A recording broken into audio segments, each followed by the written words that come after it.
Hi, I'm Ed Sobey for Kids Invent. Last week we had students build anemometers and make their estimates of wind speed. This week we want them to measure one of the real fundamental parameters of forecasting and for weather, and that is humidity. The amount of moisture in the air controls not only how much clouds there are, but also the vertical movement of the air in the atmosphere. And the vertical movement of air in the atmosphere controls the weather systems that we have. So knowing humidity is a very important factor in making weather forecasts, and also for being able to figure out how comfortable you will be, whether you're sweltering in high humidity or the air is very dry and you're parched. So we measure humidity by using two thermometers. So each team of students will get two thermometers. They can tape them together. There's a hole at one end and they can put some string in so they can fling it or sling it. This is a sling psychrometer.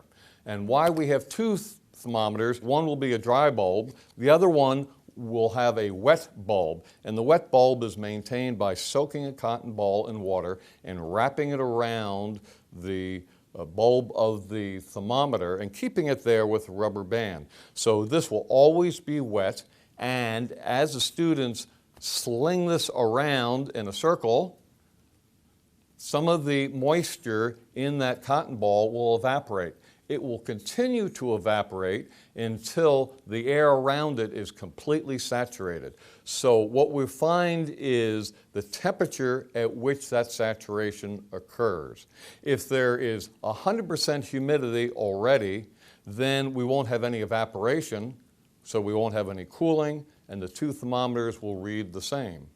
If the air is completely dry, then this wet bulb thermometer will show a big decrease in temperature because much of the moisture in the cotton ball has evaporated, cooling the thermometer. By looking at the table that we provide, students can see what the relative humidity is, how much moisture we have been able to pump into the atmosphere until the atmosphere cannot accept any more.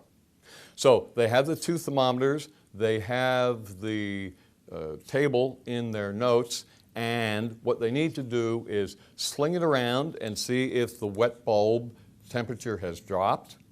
If it has, sling it again and keep checking. When it no longer drops, then they have lowered that temperature as much as it's going to drop, and that is the temperature that reflects the maximum evaporation of water. So at that point, they can stop. They've recorded each of these. They can stop and go to the table and measure the humidity. And we hope that they will then look in the newspaper and maybe pay attention when they're watching the TV news and listen to the relative humidity reports. Here in Central Valley, it's usually pretty low. But if they travel to other parts of the country, they might see it very, very high. So we hope we can get them to understand what humidity is by making a sling psychrometer. Have a good fling.